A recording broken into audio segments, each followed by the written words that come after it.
செஞ்சு உங்க கால் சங்க ஆபீஸ்ல யாரும் பிரஸ் மீட் கொடுக்க மாட்டாங்க, தப்பா நினைச்சுக்காதீங்க. வணக்கம். இன்னைக்கு என்ன வழியில் மொத்தமாக 4 அப்டேட் பார்க்குறோம். முதல்ல வந்து ஒரு ரோட் சைடு ஷாப்பில் நடந்த ஒரு லா அண்ட் ஆர்டர் இஷ்யூ. அந்த வீடியோ போஸ்ட் பண்ணி என்ன இருக்க என்னென்ன பதிவு ஒன்று பண்ணிடுறது, இது வந்து முதல் அப்டேட்டு.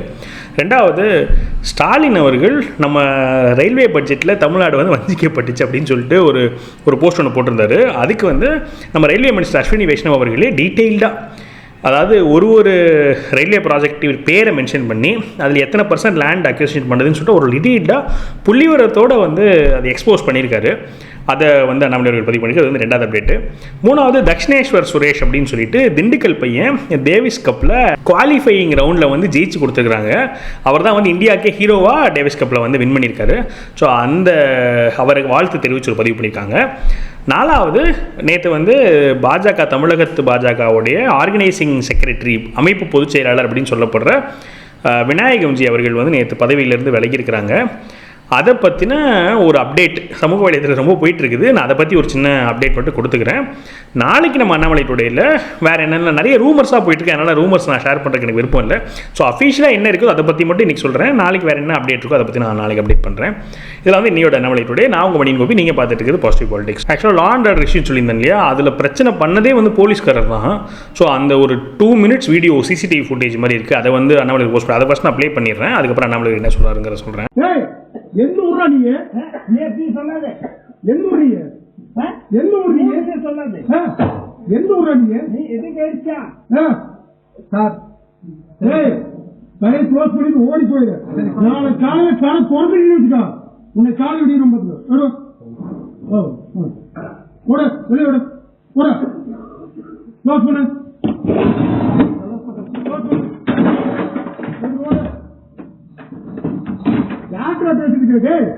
நீ என்ன ஊர்ல? நீங்க என்ன ஊர் நாய்? நீங்க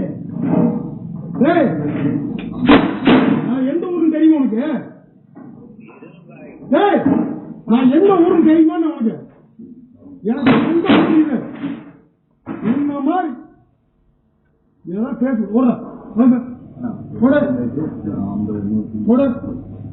யார்கிட்ட பேசிட்டு இருக்கிற? ஏன் மீசி எடுத்துக்கிறேன் நீங்க? ஓட என்ன கேட்டா? எங்கடா கேட்டா? அப்புறம் நீங்க என்ன கேட்டா? இல்லன்னா இல்ல சொல்லு. இல்ல சொல்லு. நீதி கேட்டா பாத்து நான் மணி நீ அவன கிட்ட பேசி நீங்க இருக்காது என்ன போலீஸ் மேல கைங்கிறியா? போலீஸ் இல்ல, நீ தான் அவர் கிடைச்சது. அங்க சிசி கேமரால அப்புறம் எத்தனை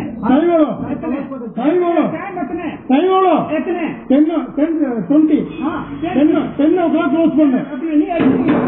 நீ இது கிடைச்சா இது கிடைச்சா யாரா நீ?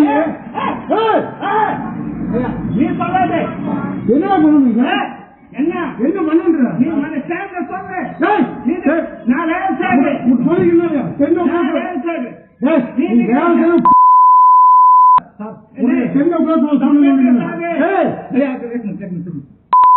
நீ தப்பே பேசாதே. தப்பே பேசாதே சொல்லாதே.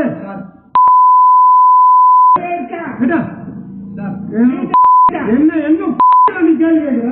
நீ பத்தமா என்ன நீ கேள்வி கேக்குறீங்க? யாரு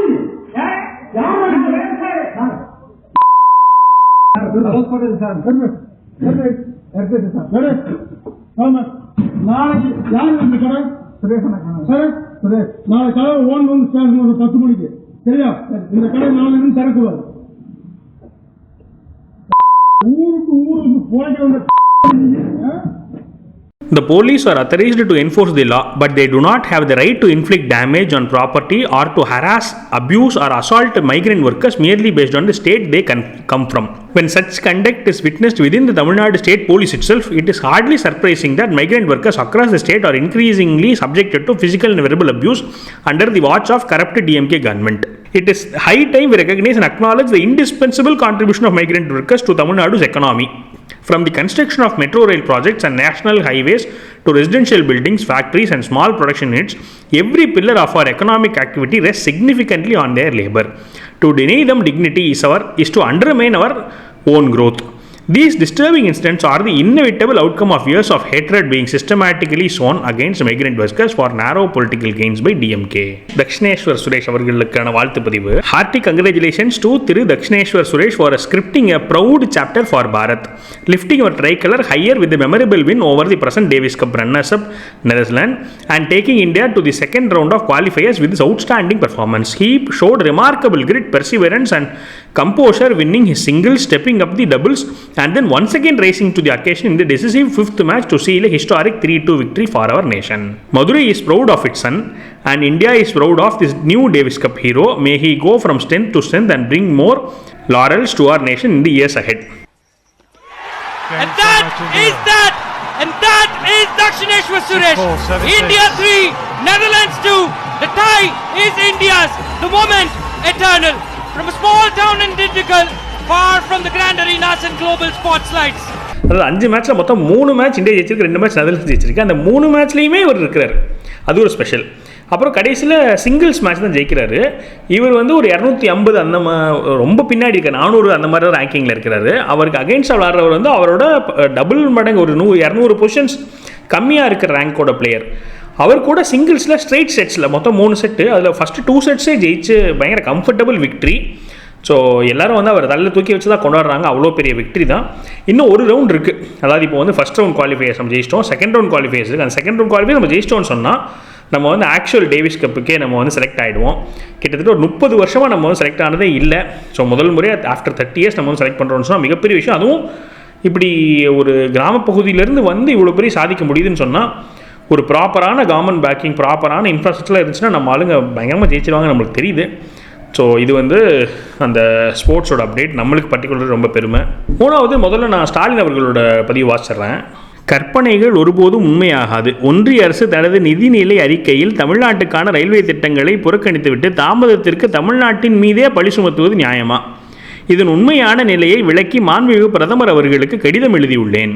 ரயில்வே திட்டங்களுக்கு தேவையான நிலங்களை பெரும்பாலும் கையகப்படுத்தி ஒப்படைத்துள்ள நிலையில் ரயில்வே துறையிலிருந்து நிதியும் ஒப்புதல்களும் தாமதமாக வழங்கப்படுவதாலேயே பணிகள் தாமதமடைகின்றன. எனவே நிறுத்தப்பட்டுள்ள திட்டங்களை மீண்டும் தொடங்கவும், நாடும் மாநிலமும் பயனடையும் வகையில் ரயில்வே கட்டமைப்பை வலுப்படுத்தவும் மாண்புமிகு பிரதமர் அவர்கள் உடனடியாக தலையிட வேண்டும் என வலியுறுத்துகிறேன். அந்த போஸ்டரில் வந்து எல்லாம் எழுதியிருக்கிறாரு, இந்த மாதிரி எவ்வளோ நான் வாங்கியிருக்கேன்னு சொல்லிட்டு. பட் இதெல்லாம் வந்து சும்மா ஒரு என்ன சொல்கிறது, சிறுபிள்ளத்தனமாக தான் இருக்குன்னு வச்சுக்கோங்களேன். எனக்கு ஒரு சின்ன ஆசை என்னென்னா, பிரதமருக்கு லெட்டர் எழுதுறீங்களா, அந்த லெட்டரையும் பப்ளிஷ் பண்ண வேண்டியதானே. அந்த லெட்டரில் என்ன இருக்குன்னு நம்மளும் பார்த்துப்போம்ல. எனக்கு பப்ளிஷ் பண்ணியிருக்காருன்னு தெரியல, ஆனால் அவரோட ஹேண்டில் அது இல்லை.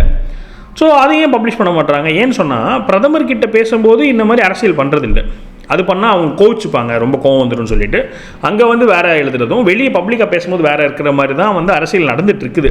இப்போது இது யார் போய் சொல்கிறோன்னு நமக்கு தெரியல. அதானே இவர் வந்து என்ன சொல்கிறார், நான் வந்து நிலத்தெல்லாம் கையகப்படுத்தி கொடுத்துட்டேன்றாங்க. சென்ட்ரல் கவர்மெண்ட் நிலங்கள்லாம் கையகப்படுத்தி கொடுக்கலன்னு சொல்கிறாங்க. இப்போ 2 தான் இருக்குது. இப்போ பொதுமக்களுக்கு என்ன வேணும், யார் உண்மை சொல்கிறா யார் போய் சொல்கிறான்னு தெரியணும். அப்போ எப்படி நீங்கள் சொல்லணும், நீங்கள் புள்ளி விவரத்தோட எந்தெந்த இதுன்னு சொன்னால் பின்பாயிண்ட் பண்ணி சொல்லலாம். அதான் இத்தனை ப்ராஜெக்ட் நடக்குது, அதில் இந்த ப்ராஜெக்ட்டில் நான் லேண்ட் எடுத்து கொடுத்துட்டேன், இத்தனாம் தேதி கொடுத்தேன் பாருங்கள் அப்படின்னு சொல்லணும். இப்போ அண்ணாமலை அவர்கள் போன பதிவில் என்ன பண்ணியிருந்தாருன்னு சொன்னால், பார்லிமெண்ட்டில் கேட்கப்பட்ட கேள்விக்கு மந்திரி அவர்கள் அஃபிஷியலாக கொடுக்கப்பட்ட பதிலோட காப்பியை போஸ்ட் பண்ணுறாரு. இதுதானே ஒரு படித்த ஒரு பதிலாக இருக்க முடியும். நீங்கள் சும்மா ஒரு போஸ்டர் மாதிரி ரெடி பண்ணி அதுக்கு வந்து இமேஜ்லாம் கொடுத்து சும்மா 95% இப்போ இந்த அரசியல் வாக்குறுதிலாம் கொடுக்குறாங்களே, அந்த மாதிரி 95% 80% வாய்க்கு வந்தது, மாங்காய் புளித்ததோ வாய் புளித்ததோ மாதிரி பதில் சொல்லிட்டு இருந்தால் எப்படி? இதுக்கு வந்து நம்மளோட ரயில்வே மினிஸ்டர் அவர் படித்தவர், அவர் வந்து ஒரு ரிபட்டல் கொடுத்துருக்காரு. ரயில்வே மினிஸ்டர் என்னெல்லாம் வந்து ப்ரூஃப் காமிச்சாருங்கிறத நான் உங்களுக்கு காமிக்கிறேன். அந்த லிங்க்கும் வந்து நான் டிஸ்கிரிப்ஷனில் கொடுக்குறேன். அவ்வளோ டீட்டெயில்டாக ஒரு 8-9 பதிவுகள் போட்டு எல்லா ப்ராஜெக்ட் பேரை போட்டு எவ்வளோ ரூபாய் எவ்வளோ ஹெக்டேர்ஸ் எல்லாம் மென்ஷன் பண்ணி சொல்லியிருக்காரு. இது படித்த வாக்காளர்கள் தான் புரிஞ்சுக்கணும், யார் வந்து பொத்தாம்பொதுவாக பேசுகிறாங்க, யார் வந்து பாயிண்டடாக ஸ்பெசிஃபிக்காக பேசுகிறாங்கன்னு மக்கள் தான் புரிஞ்சுக்கணும். சார், 4வது வந்து சொன்ன மாதிரி விநாயகம் எம்ஜி அவர்கள் வந்து அந்த பொறுப்புலேருந்து விலகிறாங்கிற நியூஸு. இது ராஷ்ட்ரிய சமய சங்கத்திலேருந்தே ஒரு அறிக்கைன்னு சொல்லிட்டு ஒன்று இருக்குது. நான் இன்னும் அஃபிஷியல் ஹேண்டல்லேருந்து பார்க்கல. பட் மேஜர் டிவி சேனல்ஸ் எல்லாமே அந்த அறிக்கையை வந்து வெளியிடுறாங்க. இந்த மாதிரி அவர் வந்து பொறுப்புலேருந்து விலகிட்டாருன்னு சொல்லிட்டு. அஃப்கோர்ஸ் இன்றைக்கி வந்து அவருக்கு ஃபேர்வெல் நிகழ்ச்சியுமே நடத்தி போஸ்ட்லாம் போட்டாங்க. அவர்கிட்ட இன்டர்வியூலும் கேட்குறாங்க. அவரும் சொல்கிறார், நான் சங்க பிரச்சாரக்கு நான் சங்க வேலை பார்க்க போகிறேன் அப்படின்னு சொல்லி சொல்கிறாரு. ஆனால் லாஸ்ட் மினிட்ல ஏன் பண்ணுறாங்க? இன்னும் எலெக்ஷனே 2 மாதம் இருக்கும்போது இப்போ போய் நீங்கள் ஒரு 6 மாதம் முன்னாடி மாநில தலைவர் எடுக்கிறது, 2 மாதம் முன்னாடி வந்து ஆர்கனைசிங் செக்ரட்டரி எடுக்கிறது, அப்போலாம் வந்து என்ன உள்ள ஏதோ இஷ்யூஸ் இருக்க மாதிரி தான் வந்து வெளியிருந்து பெர்செப்ஷன் அட்லீஸ்ட் இருக்குது. ஸோ அடுத்து என்னென்ன அப்டேட் வருது, யார் அடுத்த அஃபீஷியலாக வந்து நியமனம் பண்ண போகிறாங்க, இல்லை சேத்பேட்டில் வச்சு இந்த ஒரு நிகழ்ச்சி நடந்ததுன்னு சொல்கிறாங்க. அதில் அண்ணாமலை அவர்கள் ஏகப்பட்ட கேள்விகள் கேட்ட மாதிரி என்னென்னவோ நியூஸ் வெளியே வந்துட்டு இருக்கு. ஆனால் எதுவுமே நம்மளுக்கு வந்து அதிகாரப்பூர்வமாக நம்பிக்கை ஆமாம் இதுதான் அப்படின்னு சொல்லிட்டு நம்ம வந்து வெளியே சொல்லக்கூடிய அளவில் எதுவுமே இல்லை. அதனால் நான் அதுக்குள்ளே போகல. இன்னும் வேறு ஏதாவது அஃபீஷியலாக வந்துன்னு சொன்னால் நாளைக்கு அண்ணாமலை கூட நான் உங்ககிட்ட பகிர்ந்துக்கிறேன். உங்களோட கருத்துக்கள் எப்பவுமே பதிவு பண்ணுங்கள். மேலும் ஒரு பாசிட்டிவ் வீடியோவில் சந்திக்கிறேன். வணக்கம்.